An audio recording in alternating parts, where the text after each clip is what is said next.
The other day, I needed to play a medley. I wanted to play a medley. I needed to play something, and I didn't want to play the same song for too long. So I made a medley of these things, and I discovered that Amazing Grace works really good out of D. And you can do this neat little single string thing where you're droning these two.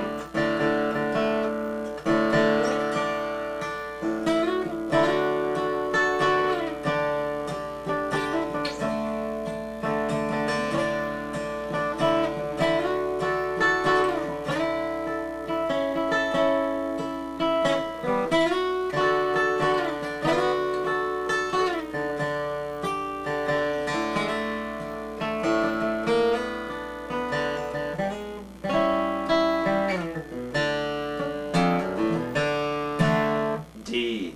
Now you can drop D that. I thought about that. Really get a drum going. But you know, I'm not much on.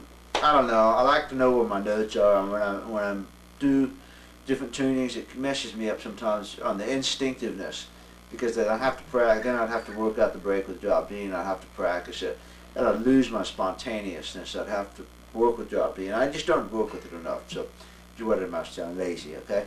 Don't tell anybody, but so anyway. But if you want to mess with drop B, that certainly would be a good chance to do it. Now, what I'm doing there is simply playing the melody on as much of one or two strings as I can. So it starts up here, and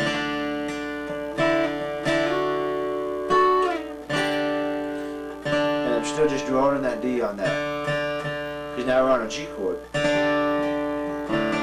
And if you cross the A and hit it, that's fine too. It just makes a G9, which is a pretty chord. I mean, that's a pretty chord if I've ever heard one. You see?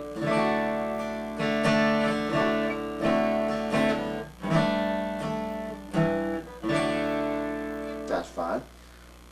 So, what I'm really getting here is an effect of strumming going, or drum, so.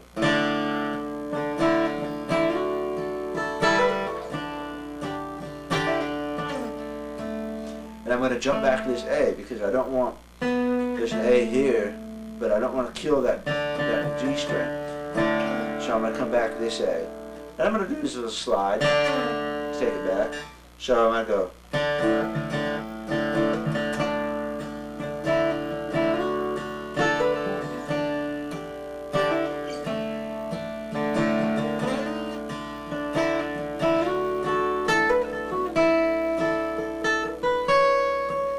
Now I'm going to get that high note in the A, so I start off with just this part, and then I jump up to this note.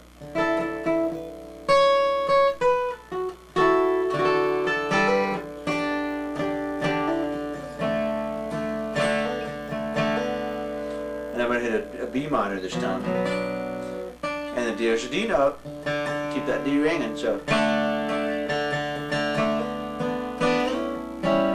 Now, I found out this is that if I'm at the B minor, because this is a B minor chord, you see, and you're just playing these two notes of it, along with the strum.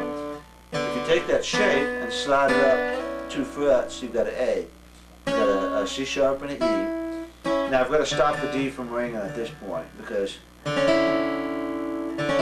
it's a suspension. So what I do is I just kind of surreptitiously take this finger here and slide it up to give me an A7, and then I'll slide that whole thing, kind of the whole thing down, just in a slide like that. I guess I pick this note up and let it lead back to the D.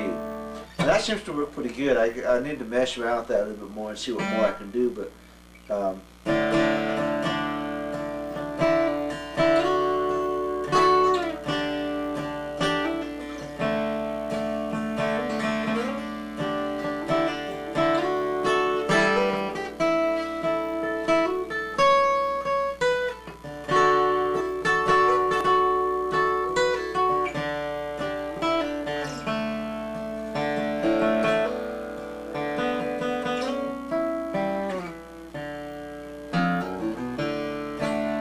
Okay, that was a little bit of a David Greer's in there where I hit that note, did a slow drag.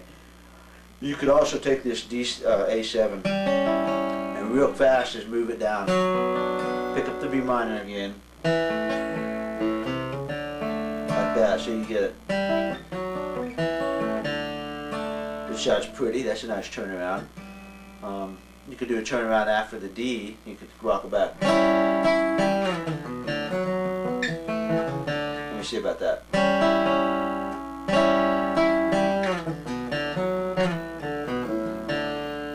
Kind of like that. Anyway, that's an example of two ways that I might approach the same song.